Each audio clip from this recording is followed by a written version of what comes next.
Les deux derniers dispositifs qu'on va étudier sont les miroirs de Fresnel et l'interféromètre de Michelson. On commence par les miroirs de Fresnel.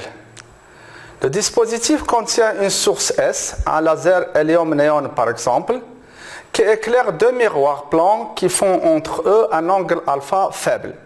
Quelques minutes. S1 est l'image de S par le miroir M1 et S2 est l'image de S par le miroir M2. Les nouvelles sources S1 et S2 sont écartées d'un angle de 2 alpha. Ils sont aussi cohérentes. On a SC égale S1C égale S2C égale R. Le système est équivalent à deux fonds de Young, S1 et S2, distantes de A. La distance entre les sources et l'écran est D égale Z plus R. Delta égale delta géométrique plus delta supplémentaire égale AX sur Z plus R plus lambda sur 2 moins lambda sur 2 égale AX sur Z plus R. Une réflexion sur chaque miroir provoque un déphasage supplémentaire de pi. Phi de x, c'est-à-dire le déphasage, est égal à 4 pi Rx sur lambda facteur de Z plus R. L'intensité Im, elle dépend de x, est égale à 2I0 facteur de 1 plus cosinus 4 pi alpha Rx sur lambda facteur de R plus Z. Les détails sont dans le support de cours. Pour x0 égale 0, on a I max égale 4I0. La frange centrale est brillante. La frange brillante d'ordre 1 est à x1 égale lambda facteur de R plus Z sur 2 alpha R. L'interfrange est alors I égale à x1 moins x0 égale lambda facteur de R plus Z sur 2 alpha R. On aura la même figure d'interférence que pour les fonds de Young, des segments de droite brillantes et sombres parallèles. Maintenant, on arrive à l'interféromètre de Michelson. On va l'étudier en lambdaire. Nous disposons d'une source ponctuelle S et une lame séparatrice SP, dont l'une des faces est semi-réfléchissante. R, approximation T, approximation 0,5. Placés parallèlement au plan bisecteur de deux miroirs M1 et M2 à peu près perpendiculaires entre eux. S donne par la séparatrice SP S' et S' donne par le miroir M'1 S1.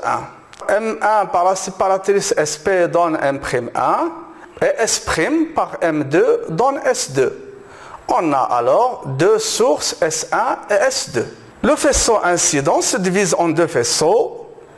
C'est une division d'amplitude et donne naissance à deux sources secondaires cohérentes S1 et S2. On pose S1, S2 égale 2E. E est l'épaisseur de la lame d'air. La différence de marche est delta est égal approximativement 2E facteur de 1 moins R carré sur 2D au carré avec R égale OM, la position du point M. L'intensité est celle de deux sources identiques. IM de phi égale 4I0 cos carré phi sur 2 avec phi est égal 4 pi E sur lambda 1 moins R carré sur 2D au carré. L'ordre d'interférence est alors P est égal 2E sur lambda facteur de 1 moins R carré sur 2D au carré. Pour R égale 0, on a P0 égale 2E sur lambda. Si l'ordre 0 est un entier, la frange centrale est brillante. Ceci, bien sûr, dépend de E et de lambda. Les franges d'interférence sont telles que phi égale constante, c'est-à-dire R carré égale constante. Sur un écran E perpendiculaire à l'axe des sources, les franges d'interférence seront des anneaux. La nature de la frange centrale dépend de lambda et de E. Les anneaux brillants correspondent à delta égale à m lambda avec m entier, ce qui nous donne pour les rayons des anneaux brillants R clair indice M, d'ordre M si vous voulez, un indice M, égale D facteur de racine de 2 facteur de 1 moins M lambda sur 2E. Les anneaux sombres correspondent à delta égale M plus 1 demi lambda 0 avec M entier bien sûr, ce qui nous donne pour les rayons des anneaux sombres R sombre indice M égale à D facteur de racine de 2, 1 moins M plus 1 demi lambda sur 2E. L'interféromètre de Michelson a plusieurs applications.